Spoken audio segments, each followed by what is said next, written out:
I've been playing a lot of hadesII, and in this one, the main character has a pet frog that you can actually take with you into battle. So, whatever year this game comes out, let's just give them the Game of the Year award again. Let's wrap it up. We're pretty much just done here. I've been having a really great time with this game since it came out in early access a couple weeks ago. I put in about 30 hours, beat the game a couple times, and I think there's a lot more story threads that I haven't seen yet, but I've had a really great time with this game already. Today I want to talk about how Supergiant Games improved the formula that made hadesI the award winner we know today. I absolutely loved hadesI. I bought it in early access when it was only on Epic Games. I recommended it to pretty much everyone I knew, and they had a really good early access system that pretty much recreating with hadesII. Early access for both these games are really polished, but feature missing content, missing art. It's still very playable. You can go up to a certain part and then the narrator will tell you that the story will continue in the future, which narratively it does make sense since you are going back to your home base each time. But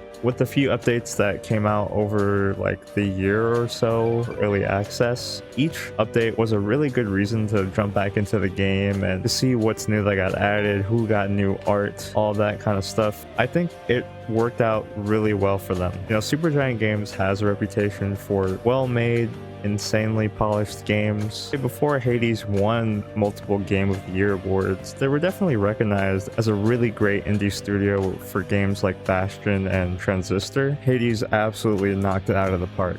It was the most accessible one for me because a lot of the games are narrative focused, but the way they incorporated the roguelite mechanics into the narrative was actually really insane. Hades did an excellent job of getting people who don't really like roguelites into the genre and also getting roguelike fans into narrative driven games. While there are games that have full overarching themes and world building, I love Isaac, but I wouldn't say the story is the focus. It's definitely very important and has a definitive ending, but it's not the same narrative as something like Hades. But true roguelike Randy's did have some pretty decent criticism of Hades. The run variety after playing the game for a few hours does get pretty stale. I mean, you can do certain builds in the original game, but most of the time you would take things like Athena Dash or do certain broken combos. The boon system is fine and the decisions you make are fine. You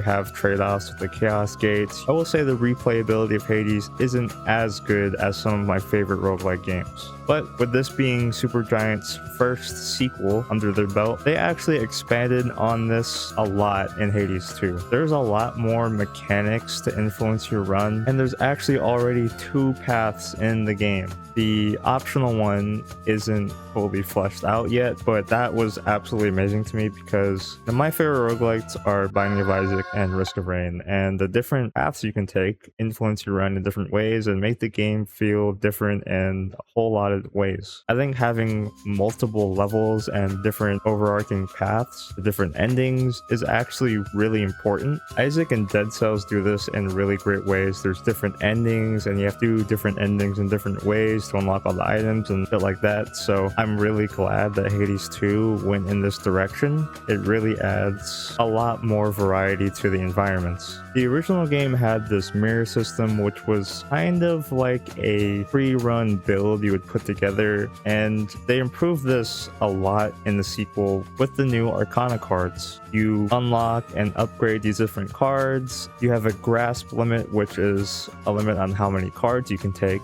and there's certain free cards you can take that you build around for powerful effects. One of my favorite limited cards to play with gave you 3 random cards every time you beat a boss, but you can only start with 3 in your initial loadout. And if you build this in a certain way, you can get other bonuses for your loadout, each having different grasp costs. And I think this beginning selection is infinitely better than the mirror system and really great so far. The game already has 5 weapons, each with 3 of their own alternate aspects, just like the first game. I don't know if they plan on adding more weapons, but the fact that there's already this much is really nice. There's a few more changes changes to the base moveset that I think are really well thought out. Instead of being able to just dash over and over and over and just spam dash attacks, the dash is actually on a second or so cooldown, and you actually have a sprint this time. There are some sprint related boons. I haven't seen much success with them as much as how important dashing was in the first game. I think it's really well balanced and feels a lot more satisfying than remembering what I did in the first game, which was pretty much spamming dash as much as possible. The main character, Princess Mononoke, is also a witch who knows how to cast magic. You have these attacks called Omega attacks, and for your attack, your special, and your cast, if you charge it down, you actually have a different effect. The attack and the special are different for each weapon, but your cast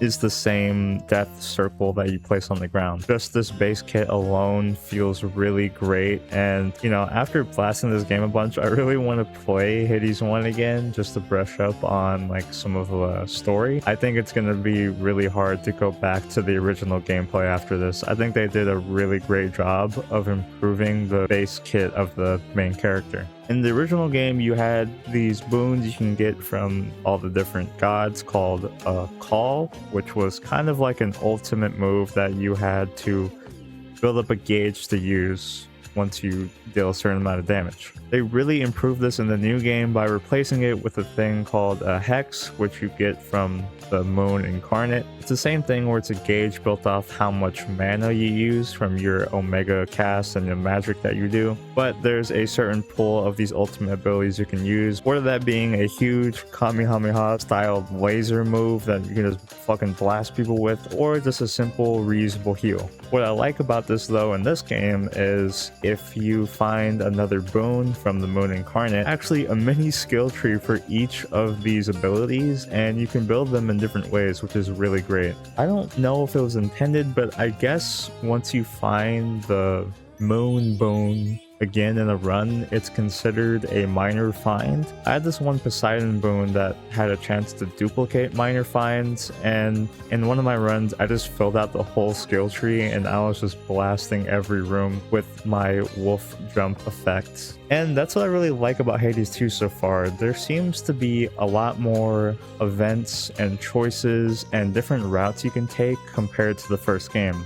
Your builds can really pop off. Not that they couldn't in the first game, but I think achieves it in a more interesting way in hadesII. And this is the first early access build. I think the starting point is really great, and this game is going to end up being really, really fun, even for roguelike randies who didn't think hadesI was their cup of tea. Now, of course, the story is immediately interesting and pulled me in. You play as Princess Mononoke, who is the daughter of Hades and the sister of Zagreus, the last main character. You find out that Kronos has taken over Hades' domain, and it's her ultimate goal to take Kronos and take back the House of Hades for her family that she never even got to meet, since the events of all of this happened when she was a little baby. That baby looks like a goddamn onion. There's a whole new cast of interesting characters and sexy characters. The new art for some of the gods are really, really breathtaking and feel like an improvement on the first game. It's been a blast to just come back to Hades and meet all these new gods and see all these new characters, because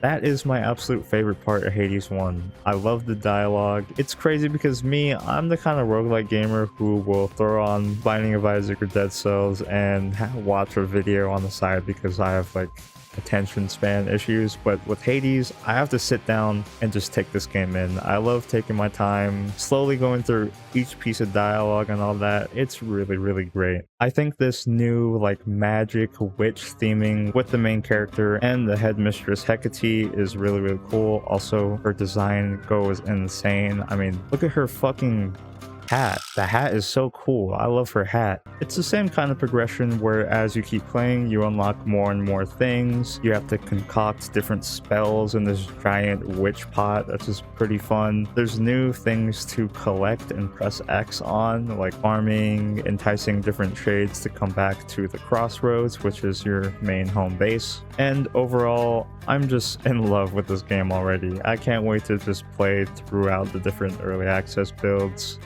And it has just been amazing already. I cannot praise this game enough. Like, seriously. I don't know what else to say.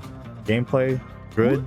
Story, good. It's just a really fucking good game. And honestly, if you're apprehensive about playing the sequel without it necessarily being feature complete, I would say go ahead and grab it if you're a fan of Hades 1. It's absolutely worth it, and it's great to be back playing Hades again. Please like and subscribe. Leave a funny little comment about what you like about Hades 2, and yeah, that's about it. I'll see ya. Bye.